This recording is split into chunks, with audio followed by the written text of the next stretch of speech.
Baik, Assalamualaikum warahmatullahi wabarakatuh. Sebelumnya perkenalkan, nama saya Susti Ayang dengan NPM 022722111287. Saya mahasiswa semester 5 Program Studi Akuntansi Fakultas Ekonomi dan Bisnis Universitas Khairul Ternate. Tujuan saya membuat video ini untuk memenuhi nilai tugas dari mata kuliah teori akuntansi, yang dimana saya akan membahas materi tentang entity theory. Entity theory adalah sebuah pendekatan dalam dunia akuntansi dan manajemen yang memandang entitas seperti perusahaan, organisasi, atau badan hukum sebagai entitas yang terpisah dari pemiliknya. Dalam konteks akuntansi, entity theory berfokus pada pencatatan transaksi yang terjadi pada level entitas itu sendiri tanpa mempertimbangkan pengaruh atau hubungan pribadi pemilik atau manajer. Selanjutnya, secara umum, entity theory menyarankan bahwa entitas bisnis harus diperlakukan secara mandiri di luar entitas atau kepentingan pribadi individu yang terlibat dalam entitas tersebut. Selanjutnya, dalam pendekatan ini, entitas dianggap sebagai objek yang dapat memiliki aset, kewajiban, serta menjalankan aktivitas bisnis secara terpisah dari pemiliknya. Dalam konteks akuntansi, entity theory memberikan dasar untuk laporan keuangan yang mencerminkan kondisi finansial sebuah perusahaan atau organisasi secara independen. Misalnya, laporan laba rugi atau neraca yang disusun berdasarkan entity theory hanya mencakup aset, kewajiban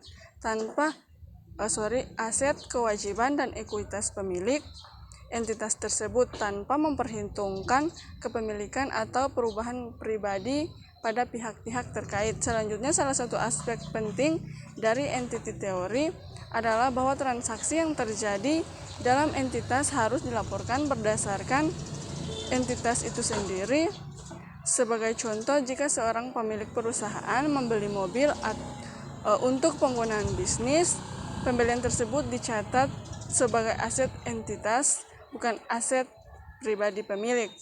Selanjutnya, entity theory dalam praktik akuntansi, yang dimana dalam akuntansi entity theory sangat penting untuk memastikan bahwa laporan keuangan perusahaan mencerminkan posisi keuangan entitas itu sendiri. Misalnya, jika sebuah perusahaan memiliki hutang tersebut akan dicatat sebagai kewajiban perusahaan, bukan sebagai kewajiban pemilik pribadi. Hal ini penting untuk menjaga transparansi dan akurasi dalam penyusunan laporan keuangan. Selanjutnya, berdasarkan entity theory, perusahaan juga dapat mengalokasikan keuntungan atau kerugian untuk kepentingan individu. Dalam hal ini, meskipun perusahaan dimiliki oleh individu atau sekelompok orang, entitas tetap dianggap sebagai entitas yang berdiri sendiri dan dapat menjalankan aktivitas ekonomi secara mandiri. Selain itu, entity theory memberikan dasar bagi perlakuan pajak dan kewajiban hukum entitas yang terpisah dari pemiliknya. Misalnya, jika sebuah perusahaan akan dikenankan pada perusahaan itu sendiri, bukan pada pemiliknya secara pribadi. Selanjutnya, entity theory versus proprietorship theory, yang dimana entity theory sering dibandingkan dengan teori kepemilikan pribadi atau proprietorship theory, yang berpendapat bahwa entitas bisnis tidak terpisah dari pemiliknya. Dalam teori ini, keuntungan dan kerugian bisnis dianggap sebagai keuntungan dan kerugian pemilik pribadi.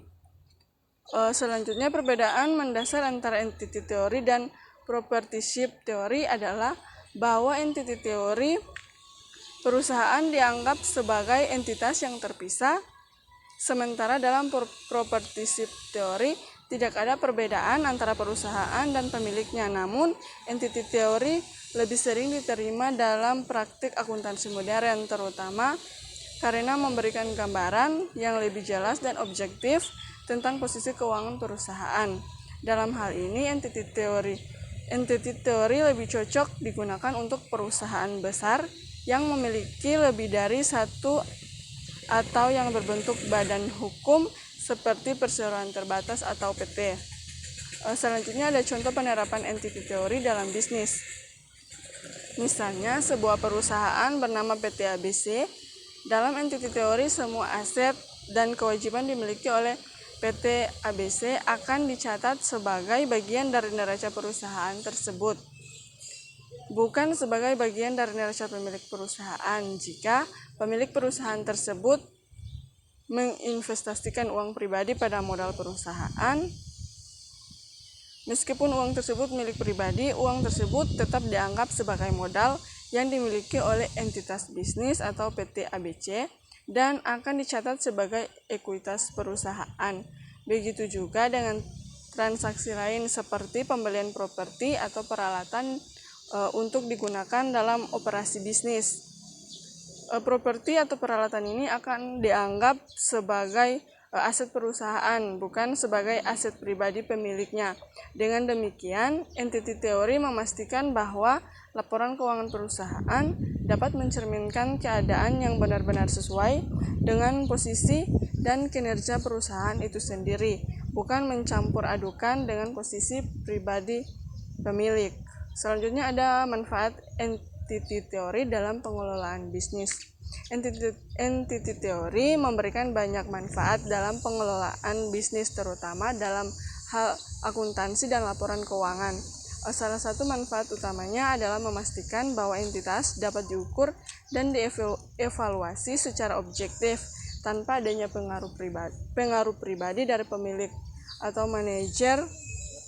Dengan demikian, pengambilan keputusan dapat dilakukan berdasarkan informasi yang lebih akurat dan terperinci untuk digunakan dalam operasi bisnis. Properti atau peralatan ini akan dianggap sebagai aset perusahaan, bukan sebagai aset pribadi pemiliknya. Dengan demikian, entity theory memastikan bahwa laporan keuangan perusahaan dapat mencerminkan keadaan yang benar-benar sesuai dengan posisi dan kinerja perusahaan itu sendiri, bukan mencampur adukan dengan posisi pribadi pemilik. Selanjutnya ada manfaat entity theory dalam pengelolaan bisnis. Entity theory memberikan banyak manfaat dalam pengelolaan bisnis, terutama dalam hal akuntansi dan laporan keuangan. Salah satu manfaat utamanya adalah memastikan bahwa entitas dapat diukur dan dievaluasi secara objektif tanpa adanya pengaruh pribadi dari pemilik atau manajer. Dengan demikian, pengambilan keputusan dapat dilakukan berdasarkan informasi yang lebih akurat dan terperinci mengenai kondisi keuangan dan operasional perusahaan. Selain itu, entity theory juga memungkinkan adanya pembatasan tanggung jawab antara entitas dan pemilik. Misalnya, jika perusahaan mengalami kebangkrutan, pemilik tidak secara pribadi bertanggung jawab atas kewajiban perusahaan, kecuali jika terdapat kelalaian atau kesalahan besar dalam pengelolaan bisnis. Dengan demikian, entity theory memberikan perlindungan hukum yang jelas bagi pemilik sekaligus memastikan bahwa entitas itu sendiri memiliki kewajiban dan hak yang terpisah. Selanjutnya, entity theory dalam perspektif hukum, yang dimana dalam perspektif hukum entity theory juga penting karena memberikan dasar untuk perlakuan hukum yang terpisah antara entitas bisnis dan individu yang mengelola. Misalnya, dalam sebuah perseroan terbatas atau PT, perusahaan dianggap sebagai badan hukum yang terpisah dari pemiliknya. Hukum yang terpisah dari pemiliknya yang artinya perusahaan dapat memiliki hak dan kewajiban serta dapat menggugat atau digugat atas nama perusahaan itu sendiri. Hal ini berbeda dengan entitas bisnis yang berbentuk kepemilikan tunggal, di mana pemilik dan perusahaan dianggap sebagai satu kesatuan. Perlakuan hukum yang terpisah antara entitas dan pemiliknya ini sangat penting dalam situasi tertentu, seperti saat perusahaan terlibat dalam sengketa hukum atau kewajiban utang. Dengan adanya entity theory, pemilik perusahaan akan terlindungi dari tanggung tanggung jawab pribadi atas utang perusahaan, kecuali jika ada bukti penyalahgunaan atau pelanggaran hukum. Entity teori dalam pajak. Dalam hal pajak, entity teori juga memainkan peran penting. Sebuah perusahaan yang didirikan sebagai entitas terpisah akan dikenakan pajak atas pendapatan yang dihasilkannya sendiri tanpa memperhitungkan penghasilan pribadi pemilik. Contohnya, dalam perusahaan berbadan hukum seperti PT, jika perusahaan menghasilkan keuntungan, maka perusahaan tersebut yang akan dikenakan pajak dan bukan pemilik secara langsung. Hal ini membuat pajak lebih terstruktur dan adil serta memudahkan perhitungan kewajiban pajak bagi perusahaan. Selanjutnya, entity teori dalam perspektif perencanaan bisnis bagi perusahaan yang berniat untuk mengembangkan bisnis dalam jangka waktu yang panjang. Entity teori menawarkan keuntungan dalam hal perencanaan bisnis. Sebuah entitas yang terpisah memungkinkan pemilik untuk lebih mudah melakukan perencanaan keuangan dan strategi bisnis.